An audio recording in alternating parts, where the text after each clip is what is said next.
Well, thanks very much for the opportunity to be with you today. It's a great privilege and an honor to speak at this amazing and quite famous conference. And this, from my point of view, is a really important time in the development of technology and development of our country, and in terms of the kind of roles that you play. So thanks for this moment that we can share together. And I'm going to speak for about half an hour, and then I'm going to talk to Joe Wolk, a CFO of J&J, and we're going to have a conversation that seamlessly weaves together these themes, but also connects them, I think, Joe, to how the issues that all of you are dealing with day to day. So, as Jeremy said, my job is to entertain you, to wake you up, and to have you think broadly. And I am going to cover, in the next 20 minutes, because we'll have time for Q&A, I will cover a great deal of history, the current state and future of regulation with regards to technology, and geopolitics in 20 minutes, not a problem. I should say before I start, Jeremy's actually absolutely right. I was previously the chief economist in the International Monetary Fund from early 2007 through August 2008, and nothing I'm going to speak about with regard to the world economy is my fault. Just important disclosure. So, I want to take you back to 1851, the Great Exhibition in London. So the Industrial Revolution was going full bore in the UK and in other countries, and the British had this idea. This was actually the first really big exhibition of its kind. There were many that followed. They said, let's pull everybody from around the world who's got any kind of technology in particular to demonstrate what's happening, how the world is transforming. It was a very exciting, creative and expansive moment. And countries from around the world sent all kinds of interesting machines and railway engines and this and that. And the United States sent, and I'm not kidding you, some stuffed animals and some guns that had been used to shoot them. That was our contribution in 1851. And the Europeans, as you can imagine, were a little bit snobby about it. Oh, well, that's the Americans, it's an agricultural country. They're providing us with, some raw materials, nothing else. In 1890, 40 years later, the United States was the leading industrial power in the world. All right? I mean, talk about come from behind victories. The 20th century was shaped by American industrial power. At the beginning of World War II, we had 4 or 5 functioning, quite good aircraft carriers when the war broke out. In 1945, we were making 1 aircraft carrier a month. Right? The industrial potential, the scale up of this country became phenomenal. But why? What happened between 1851 and 1890 that shaped the 20th century and that shaped our world, and the entire world today? Well, you can obviously find multiple causes. The US had great natural resources. The US had some amazing people. The US had some great inventors. We might talk about Thomas Edison in our discussion with Joe in a few minutes. The US built a railroad system that unified the country. That was a very big and helpful move. But the historians who looked at this closely have emphasized something they call the American system of manufacturing. What was the American system of manufacturing? Well, it was based on the very keen business insight that the US had an enormous human resource, labor, people who'd come to the country, people who wanted to work hard. Many of your families probably were here at that moment. I came more recently, as you can tell from my accent. But these people did not have a lot of formal education. Right? The people who'd left Ireland in the 1840s, the people who left southern Italy a little bit later, the people who came from other parts of the world were not highly educated people. They came to the US to find better prospects because they didn't have those prospects at home. And the key to the American system of manufacturing was to use technology and to build factories and to develop further technology that would make highly productive use of the available labor. So sometimes people talk about unskilled labor. I think that's a very coarse term. It doesn't actually tell you what you need to know, because people who didn't then and don't now have a lot of formal education, if they want to work hard and they want to acquire skills, and if they come to work for companies like yours and they have that opportunity, they develop expertise even if they don't have a lot of formal education. And at the center of the history of technology over the past 1,000 years, so there's a 500-page book on your table, there's a 10-page summary memo circulating, and there's a 1-page summary of that memo with all the key points you need to know. So the 1 page is for you, the 500 pages is for your CEO, give it to him or her, keep them quiet for a month. Or for that relative who talks too much at Thanksgiving dinner, it is perfect, and it'll probably put them to sleep. But the key point from the past 1,000 years, what have we done as humans and as Americans? And Americans have played a dominant role the last century and a half. We have invented machines that replaced people. That's automation. When you do that, if you do that right, and if you get lucky, you get a lot of additional productivity gains, which can be distributed in various ways. But what we've also done, and this is the key to what America used to do really well, is we created a lot of new tasks. When you create new tasks for people to do, and when those new tasks require expertise, then people get paid a good wage. If you create new tasks that anyone can do, you hire them off the street, you're not going to pay a high wage. I understand that. That's the reality. But if they need to know something about these machines, how your factory operates, how your company operates, the system, and you want them to stay with you, that's expertise, and that's why people get paid premium wages.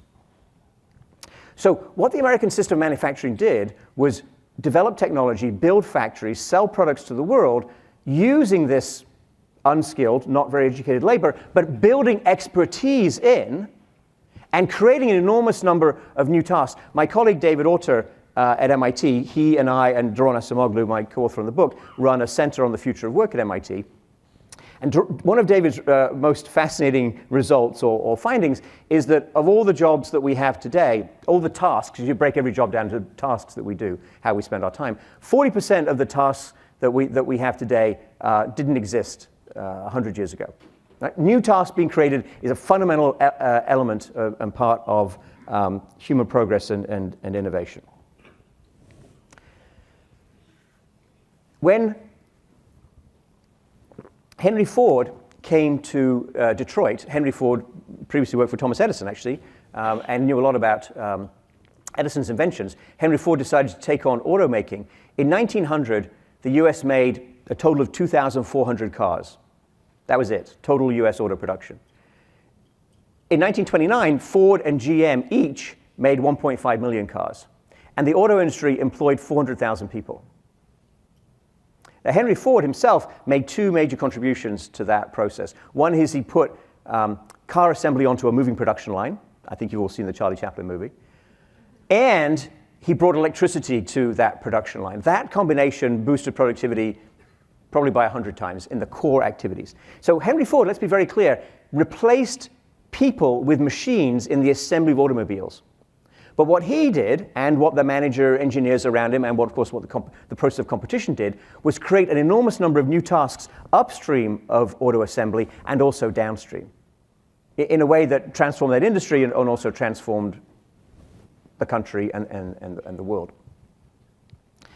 In addition to the new task creation, there was, of course, a strong union movement at the time. And there were big confrontations between management and unions, including the 1930s, including at Ford and at GM, which resulted in higher wages being paid and agreements being entered into that did not, at that time, prevent further improvements in productivity or further machines being developed, but did, at the union insistence,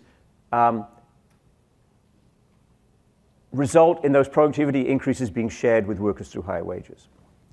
So we had in the height of the American success and the driving force in terms of building industrial power, we had new task creation complementing automation. We had high rates of unionization that forced the sharing of these benefits.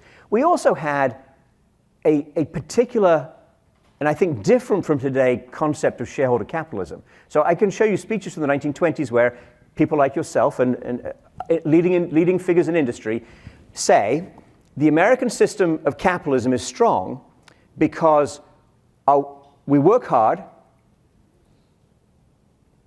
we empower our workers, give them a lot of responsibility, make them productive with machines, we pay them good wages to make sure they stay in their jobs and to keep that expertise in the company. And with the resulting salaries, they can buy the goods that we produce, like the cars that come out of Henry Ford's model. That was shareholder capitalism in the 1920s. It saw workers, and going back, as I said, into the 19th centuries, it saw workers as a resource to be developed, not perhaps a resource that comes to you fully fledged and completely perfect, and like, right, let's go, we have these people with these amazing degrees, no problem. It was hard work on the part of management to figure out the skills that needed to be transferred to workers to compensate them appropriately and to build a middle class. And that was the amazing success of that day. And that is, I think, what we can do again. Because now we have artificial intelligence, AI, coming to everyone, everywhere, all at once. I had a conversation, number of conversations with people around the world shortly after ChatGPT was launched. And people from Indonesia, people from Latin America, people from Eastern Europe had just the same enthusiasm and willingness to grasp the technology, and they were already using the technology. It was just the same in all those places as it was with my MIT undergraduates and MBA students.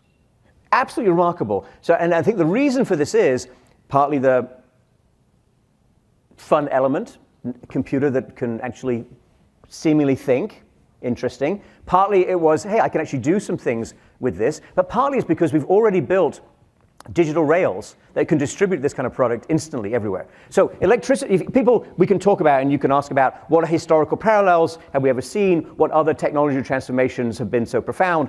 And I think electricity is right up there. It's certainly in my top 5. But electricity took a long time to diffuse across industry and actually across households, because you had to build new factories, you had to build a lot of physical infrastructure to distribute electricity. So in terms of impact on industrial production, people have studied this figure that it took 30 to 40 years for electricity to have its positive impacts. But AI is coming to you over existing rails. You don't need to build, you might need to scale up a few things in terms of bandwidth, but mostly not. Mostly it's available right now. And there is an intense, I might call it an arms race, between 3 companies or 3 ecosystems around big companies, Microsoft, Google, and Amazon, that are charging really hard to further improve these models. Models, by the way, the effectiveness of which has completely shocked my computer science colleagues who've worked on this for decades. Last 2 years have been mind-boggling to them. That's why they all work for those 3 companies now. Okay, don't tell them I said that. The reports are that these companies or their representatives are spending a lot of time in the Middle East right now talking to fossil fuel producers, not because they need capital, they have lots of money, but because they need more electricity than is available in North America to train the next generation of models. The point is, they've learned that there are increasing returns to scale or nonlinearities, or you just get a lot more than you're expecting as you make these models bigger. Now, do you hit diminishing returns at some point? Maybe. Maybe you use all the data in the universe and that's the limit. We'll see. But it's clearly yet another activity in which it's going to be winner take all. Right? So whoever has the best model, the best set of models, a year from now, 2 years from now, 3 years from now, that's who you're going to be buying from. That's what other technology is going to be built on. So there is an enormous, potential this technology is everywhere. It's seized upon and has active users globally. The big tech companies have deep pockets. They have a lot of brilliant people. The joke is, if you work at Microsoft and you have any business idea that's not AI related, you're immediately fired. That's just a joke in the tech sector. That passes for a joke in the tech sector. So, what's the implication for you? What's the implication for you and your company and your colleagues and your children and your grandchildren? Right? Is this? It's clearly automation. We're clearly going to use machines and algorithms to do some things that were previously done by humans. Okay. We have had some good experiences with that. See the US auto industry. We've also had, unfortunately, some bad experiences with that, and there's plenty of them we talk about in the book. Because it's not, there is no guarantee, unfortunately, that just because you invent something new and it's attractive for companies to adopt, that you're necessarily going to be creating lots of new jobs, and those jobs are going to be highly paid. That can happen. It should happen. We like it when it happens. We like what happens to the world around us when it happens, but that's not necessarily what you get. I think the potential here, and what I want you to talk about, and what Joe and I will dig into a little bit in a few minutes, is when you think about, and this is also, by the way, a question the tech companies are asking you, or they asked me to ask you. Okay, they didn't literally ask me to ask you, but they're asking this question, and hopefully they came to you as well, which is, what do you want this technology to do? What do you as users both in the finance function, but also because you're CFOs, you're the ones who get to have the fun job of saying, no, you can't spend that money, that's a waste of money, you must be crazy, you've been reading MIT's technology review too closely, we're not going to do that, right? So where should you spend your resources? How much should your companies invest? That is obviously a conversation that you are very much involved with. The really interesting potential here, I would suggest to you and to everyone else I talk to in this, and we talk to, is to look for ways to use that technology to augment human capabilities, particularly for workers who don't have a lot of formal education. So we're talking about, sometimes people call them modern craft workers, electricians, plumbers, other people with technical specialties, people who could use customer service reps, actually. The evidence there, which it's all, as you can imagine, a very fast developing field in terms of studying this, but the evidence we have, which comes from joint work at Stanford and MIT, is that if you give a customer rep an AI advisor that tells them in real time, gives them advice, but doesn't tell them exactly what to say, it's not a script, it's an advisor, not a script, then that helps your customer service representatives who are less experienced become better. They like their job better, the people they're helping are more satisfied, and you get less turnover in those positions. So exactly who is augmented and helped by this technology remains to be determined. There's lots of, we can talk about other examples. We can talk about the Hollywood screenwriters strike if you're interested, because there's plenty of discussion in that industry about who gets what advantage from this technology. But I think looking for and developing those applications that help your workers become more productive, or in financial control, having better compliance across all kinds of different locations, managing legacy systems better, integrating these pieces, and providing you with greater surety on the financial reports that you're signing off on. All of these things are, well, look, all technology is human augmenting, right? All technology is used by some human to their advantage. Otherwise, it doesn't get adopted. The question is, who exactly gains from this technology? And the advantages from tech, the reason there's some concern about this, and the reason there's some potential, well, there's discussion about regulation I'll come to in a minute, is that over the past 40 years, a lot of the technology we've developed has actually been very good for me, and actually you, and people like you, and it's been less good for people who were previously in the middle. Those middle skill, middle income, middle education jobs that were central to the American system of manufacturing, that were a big part of what Detroit was all about, the Henry Ford story.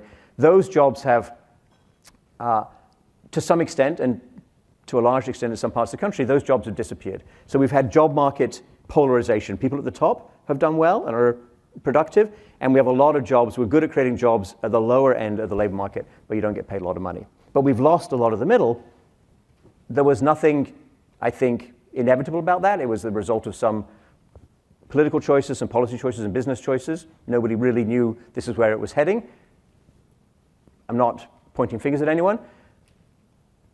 But I think AI presents a real opportunity to do something different, to run your finance function better, to help your companies invest and make more money, make the shareholders happy, and to generate more good jobs, which is exactly what the American system of manufacturing was all about. It was hitting all of those points. It's not a contradiction there at all.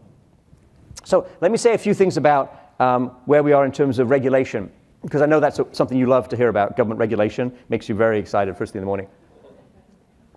I'm well aware of the relationship between business and regulation. Look, the book does not propose a heavy-handed regulation approach to this, and we're not suggesting that we stop AI development or slow it down or take a 6-month pause so Elon Musk can catch up. That's his problem, okay? You can't stop innovation in the United States. By the way, if you go to Washington, D.C. and you try to stop it, or you try to suggest any kind of regulation that would really slow down this process, a member of the staff of the senator or whoever at the back of the room will say, China, behind their hand. Okay, not literally sometimes, but metaphorically. And everyone will say, oh yes, not going to do that, Simon, because China might gain some big national security advantage or economic advantage and so on. I'll come to China in a minute. I do have a few things to say about that. So whether or not the China threat is exaggerated on AI, you're not going to stop regulation. I think, though, there are 3 areas in which, and there's a, so as I mentioned, I may have noticed, I'm an immigrant to the United States. I really love this country. I've been here nearly 40 years, and I really like American politics, and that puts me in a very small minority right now.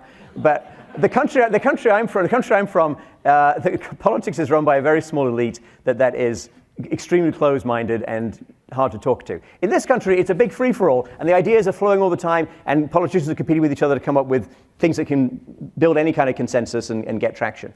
And so right now, there's a very active policy process of that kind around AI, trying to figure out what we should do. And as I said, it will not be restrictive, it will not prevent it. But we will see, I think, 3 elements that may interest you. One is along the lines of what DARPA did for self-driving vehicles, DARPA being, of course, the Advanced Research Projects part of the Department of Defense. I don't think DARPA will be put in charge of AI entirely because people are worried about that. But the idea of creating competitions and the self-driving car competitions that really got that part of the industry going were extremely small money, but high prestige.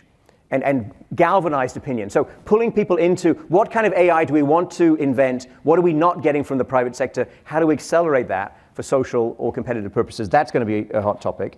I think OSHA will have something to say about surveillance. But I think that what they'll end up saying is along the lines of, if your surveillance makes workers safer and reduces accidents, then that's acceptable. The problem with surveillance is going to be if your surveillance is driving workers harder and they're having more accidents in their vehicles or more accidents in the warehouse or the factory, that is going to be a problem. I think you'll see what I would call safeguards around surveillance, and I think those are quite reasonable and responsible. And there's also going to be, I think, an effort, a serious effort, but it's an uphill struggle by the federal government to build its AI capabilities. As I said, most of the talent, the top talent has gone to the industry already. The federal government is way behind on this. You can't have every agency try to figure this out. It's beyond their capabilities. So there will be some attempt to build a centralized federal capability, and I personally think that's something we should all support, because I think that using AI in a responsible way, well, first of all, understanding AI on the part of government is going to be good for you and good for everybody, because you don't want government to have misunderstandings and to be too scared or too restrictive for obvious reasons. But I think more proactively, delivery of government services, improvement of their IT systems, improvement of the customer-facing part of government, that needs a big overhaul, and AI is fantastic for that. So I think supporting that and helping them through that process is going to be important. So finally, before my last 3 minutes before we take questions, let me say a couple of things about geopolitics and particularly China. So on the technology front and on the AI front, China is obviously a competitor. Not only that, but the Chinese have a different concept of what matters and what should drive technology. Most of technology development in this country is obviously driven by, I would like to make a profit, I'd like a return to my investors, how am I going to get there? Most of Chinese technology development, and we document this in the book, is driven by what is Xi Jinping worried about today, what is he going to close down tomorrow, and how do I keep an eye on all those people who are making trouble? Now, this book's going to be published in about 20 languages around the world. It is not going to be published. It's going to be published in Taiwan in Chinese. It's not going to be published in mainland China, because we've been approached by publishers who said, oh, love the book, just need to make some small cuts to satisfy the censor. It's like, no, because that's half the book. I think I am not worried, we are not worried about China outcompeting the US in the race to develop this technology. We are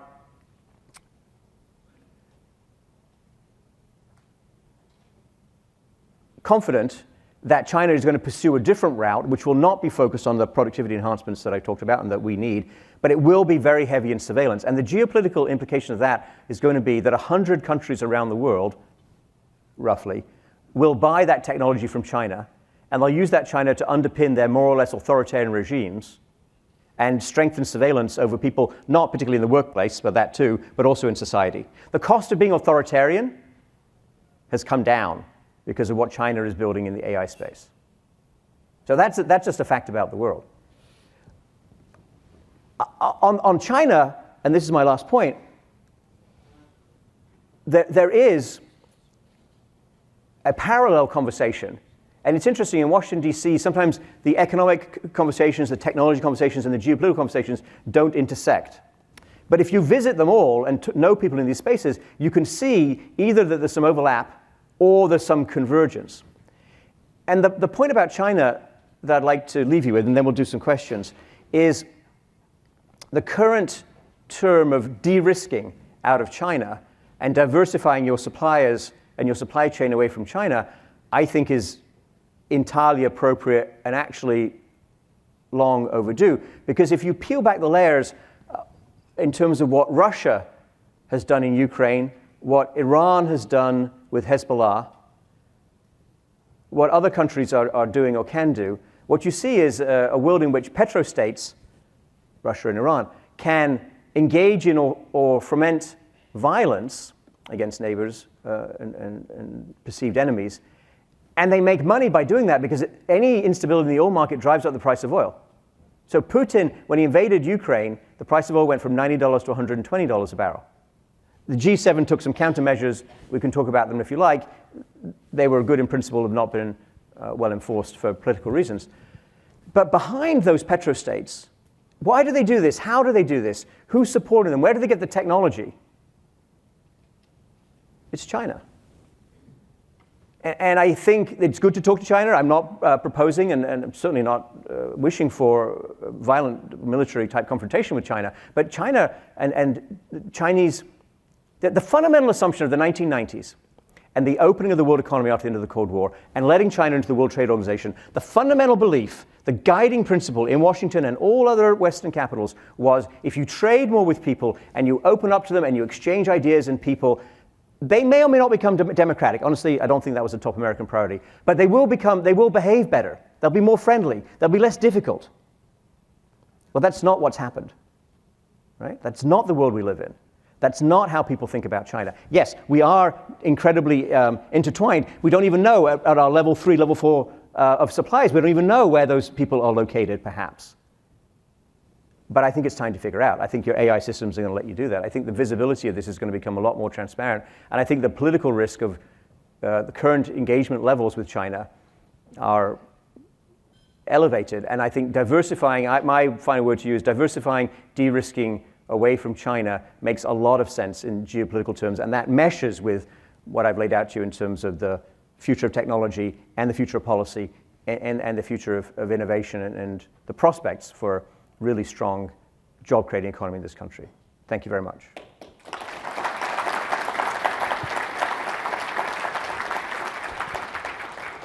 Good morning. I'm Yoav Cohen.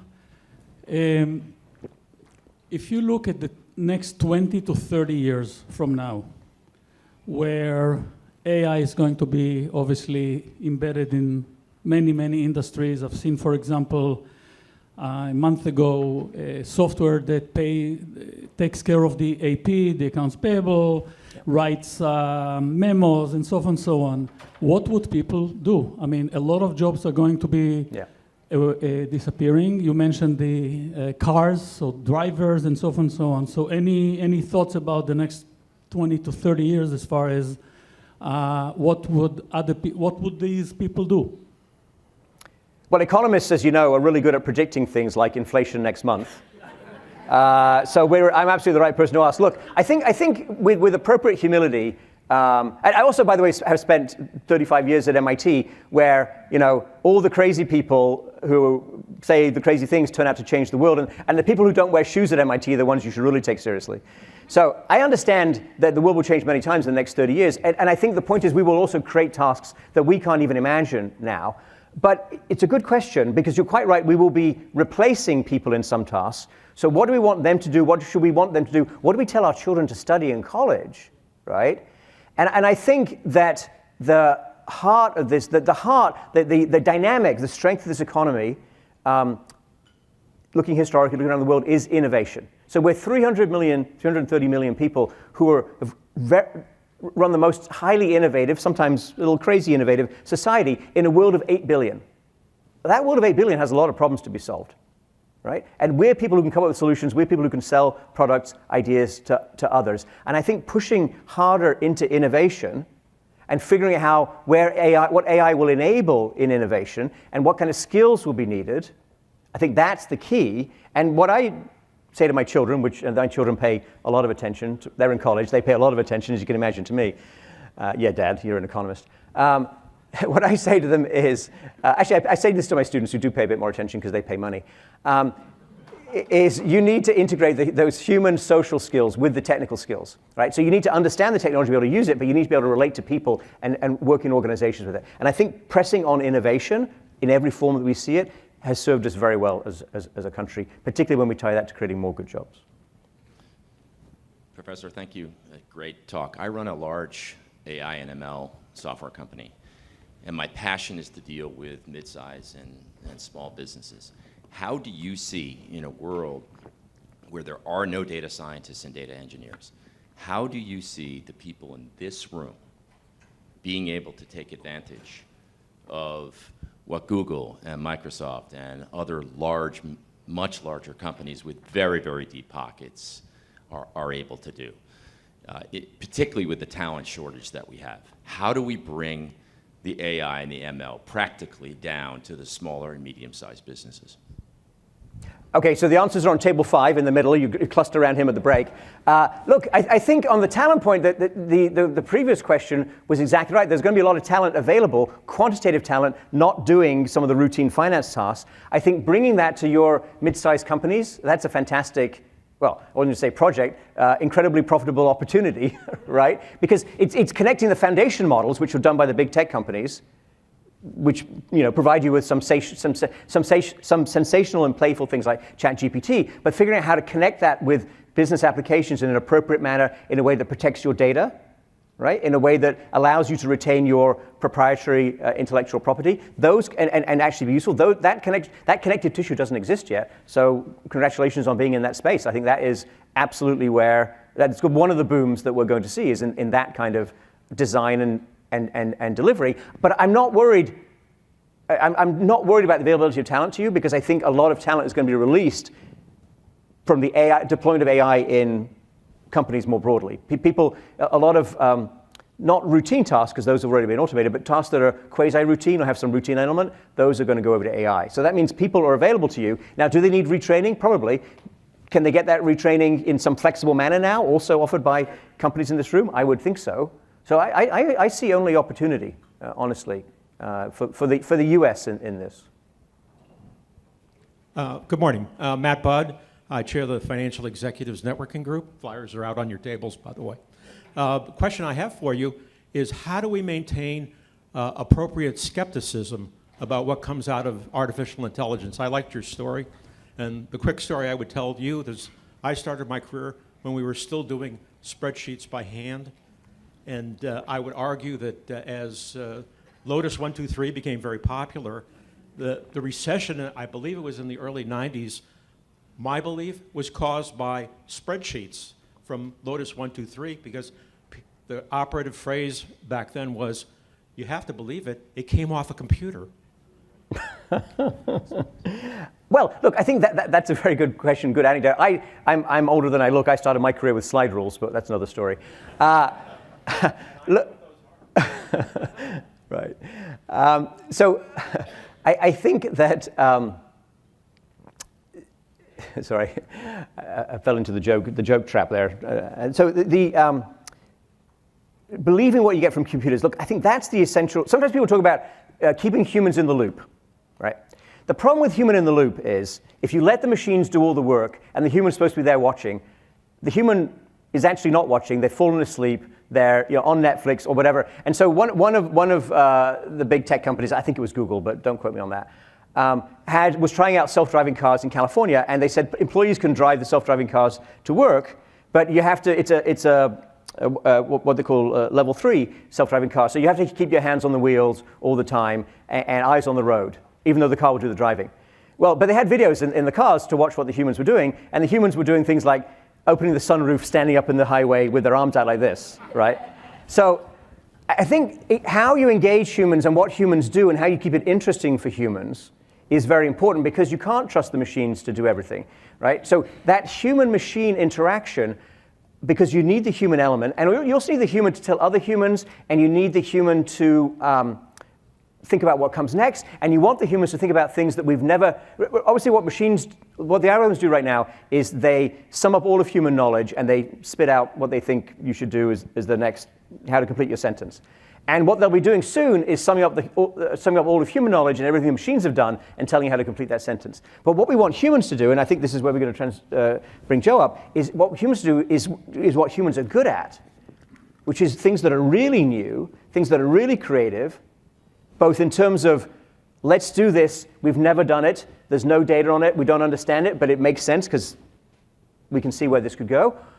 And also, I think, in terms of the CFO function, understanding, well, these people off here are doing something that they didn't get approval for, and I know the numbers make sense, but I don't think that's right. Let's go find out what's really the real story is. But I think Jeremy's standing here so we can bring Joe up. So thank you very much.